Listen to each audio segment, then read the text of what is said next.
عمران بھائی عرض کرنا چاہوں گا جی کہ اللہ کا واسطہ جن کے والدین موجود ہیں یہاں سب کی آنکھیں آبدیدہ ہوئی ہیں، اللہ کا واسطہ ان کی قدردانی کر لیں۔ جب یہ نعمتیں چھن جاتی ہیں پھر انسان بڑا روتا ہے، لیکن رونے کا فائدہ کوئی نہیں ہوتا، اور جب یہ موجود ہوتے ہیں تو ان کی قدر نہیں کی جاتی۔ ایک واقعہ بڑا عجیب مجھے خدا کی برکت سے یاد ہے کہ ایک آدمی ہر سال حج کرتا تھا۔ ایک دفعہ حج کے بعد اس کو باقاعدہ آواز آتی تھی، لا لبیک، تیرا حج قبول، اللہ اکبر اللہ اکبر، تیرا حج مردود ہے، اللہ اکبر۔ تو وہاں سے ایک اللہ والے گزرے تو ان کے سامنے اپنی صورتحال رکھی، تو انہوں نے پہلی بات ہی کندھے پہ ہاتھ رکھ کے کہی کہ یہ بتاؤ بیٹا کہ تمہارے والدین زندہ؟ تو وہ پھوٹ پھوٹ کے رونا شروع ہو گیا، جیسے کسی کی دکھتی رکھ پہ کوئی ہاتھ رکھتا ہے۔ روتا کہنے لگا موجود تو ہیں مگر مجھے کچھ پتہ نہیں کہ کن حالات میں ہیں۔ ان کا سارے کام چھوڑو اور اپنے والدہ کے پاس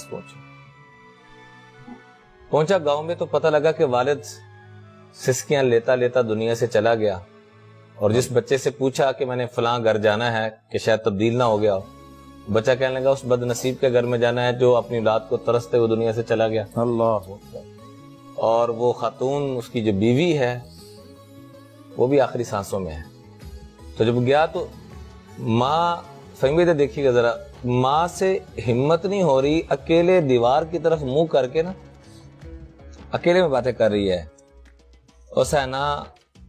حسین نام تھا تو وہ اپنی پنجابی زبان، حسینہ اللہ دا واسطہ ہی من آپی آ کے قبر چ سٹ دے، منو غیر مرد قبر چ سٹیں گے، اللہ اکبر، یعنی خود آ کے مجھے قبر میں اتار دو، مجھے غیر مرد قبر میں اتاریں گے، اللہ۔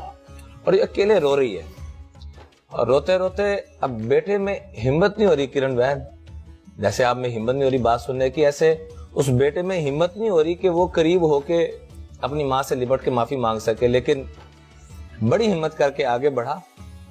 ماں ماں ہی ہوتی ہے اللہ کی قسم، جیسے انہوں نے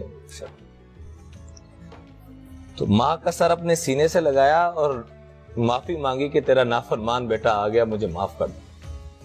تو آگے سے پھر اس کی تعریف ہے، نہیں نہیں تو بہت اچھا بچہ ہے، تو بڑا اچھا ہے، تو آ گیا، تو نے بڑا اچھا کیا، اور ساتھ ہی روح پرواز کر گئی، دفنایا، سارا کچھ معاملات کیے۔ اگلے سال جب حج پہ آیا تو فرمایا تو نے باقاعدہ آواز آئی کہ تو نے جو ایک سانس ایک لمحہ اپنی ماں کی دعا کا جو لیا ہے، اس نے تیری پچھلی ساری زندگی کی باتوں کو قبول کروا۔ اللہ اللہ سبحان اللہ، ماشاءاللہ۔ اس لیے ہاتھ جوڑ کے درخواست ہے کہ درست، اگر ہم چاہتے ہیں کہ ذلت کی کھائیوں سے نکل کر عزت کی چوٹیوں پہ پہنچنا چاہتے ہیں تو اپنے والدین کی دل سے دعائیں لیں، اپنے ساس سسر کی دل سے دعائیں لیں، ان کو ساس سسر نہ سمجھیں، ساس سسر آج سے کہنا چھوڑ دیں، امی ابو کہا کریں، جیسے اماں فاطمہ کہا کرتی تھی۔ بے شک، اللہ اکبر۔ عمران بھائی بہت درست بات کی طرف آپ نے اشارہ کیا ہے۔ بڑا افسوس کا مقام ہو جاتا ہے کہ جب ہم بڑے ہوتے ہیں تو اپنے ماں باپ کو جو ہے وہ کسی سیڑھی کا پائیدان سمجھتے ہیں کہ جن کے اوپر پیر رکھ کے ہم نے آگے نکل جانا ہے۔ ہم یہ بھول جاتے ہیں وہ کسی سیڑھی کا پائیدان نہیں ہے، وہ اس درخت کی شاخیں ہیں، اس درخت کی جڑیں ہیں جس درخت پر ہم نے پھل بن کر کے لٹکنا ہے۔ ہم بھول جاتے ہیں سارے مقام۔ ہم جب بڑے ہوتے ہیں تو ہم بھول جاتے ہیں کہ جب ہم بول نہیں سکتے تھے، چل نہیں سکتے تھے، کچھ کہہ نہیں سکتے تھے، تب یہ ماں باپ ہماری بات سمجھتے تھے، اور بڑے ہونے کے بعد ہم ان سے کہتے ہیں امی آپ سمجھی نہیں، ابو آپ سمجھ نہیں۔ ہم وہ قوم ہیں، ہم وہ معاشرہ ہیں، ہم وہ حضرت انسان ہیں جو اپنے ماں باپ کو بڑا ہوتے ہی سب سے پہلے انگریزی کے پڑھ کے، کمپیوٹر کے پڑھ کے، یا جاہل سمجھنے عربی کے پڑھ کے، بالکل یہ ان لوگوں کو جاہل سمجھتا ہے جن لوگوں نے ان کی باتیں اس وقت سمجھی جب یہ بولتے نہیں تھے، پانی کو ممم کہنا شروع نہیں کیا تھا، روٹی کو ہپ ہپ کہنا شروع نہیں کیا تھا، اس وقت یہ ماں باپ سمجھتے تھے، اپنے حلق کا نوالا نکال کر کھلایا کرتے تھے کہ بچے کو بھوک لگ رہی ہے، بچے کا پیٹ بھر جائے۔ یاد ہے وہ مسالے والے کھانے جو ہیں وہ کیسے صاف کر کر کے اپنے منہ سے چوس کر ماں اور باپ کھلایا کرتے تھے۔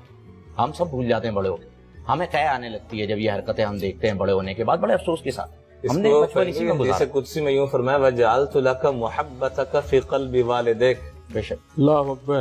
اے میرے انسان، اے میرے بندے، میں نے تیری محبت تیرے والدین کے دلوں میں اس وقت ڈالی، لا لَكَ سِنٌ تَقْطَعُ، تیرے دانتوں میں اتنی سخت نہ تھی کہ تو کوئی چیز کھا سکے، بے شک، وَلَا لَكَ يَدٌ تَبْطِشُ، تیرے ہاتھوں میں اتنی قوت نہ تھی کہ کوئی چیز تو پکڑ سکے، ولا لک رجل تسعى، تیرے پاؤں میں اتنی ہمت نہ تھی کہ تو چل سکے.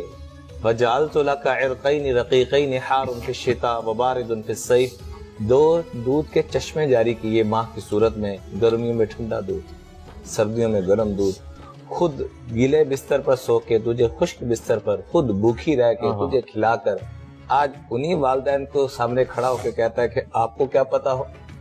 آج انہی والدین کے بارے میں یہ کہتا ہے کہ آپ بکواس بند کریں. اللہ، یہ میں نے اپنے کانوں سے سنا، درست سنا ہے. میں نے اپنے، میری یقین کرے میرے رونگٹے کھڑے ہو گئے کہ ماں یہ سن کے اس کے اوپر کیا قیامت طاری ہوئی ہوگی کہ بیٹی ماں کو کہہ رہی ہے بکواس بند کر، تجھے کیا پتا ہو.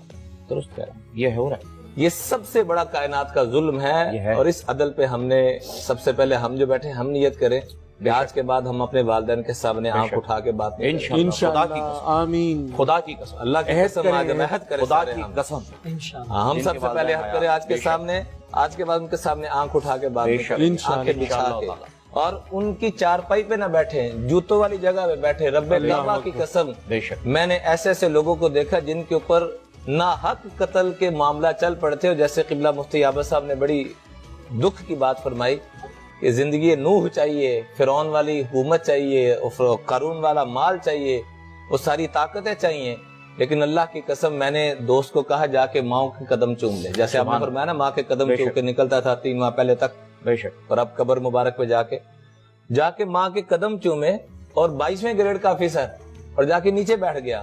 کہنے لگا، میں نے کہا آپ نے جا کے نہیں کہنا کہ ماں دعا کریں، دعا کی نہیں جاتی بہن، دعا لی جاتی ہے، دعا نکلتی ہے، دعا لی جاتی ہے.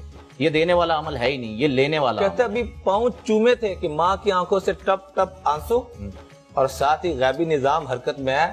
پورے پاکستان کے سورسز لڑا دیے میں نے، میرا معاملہ حل نہیں ہو رہا تھا، اور ماں کے ایک آنسو نے میرا معاملہ.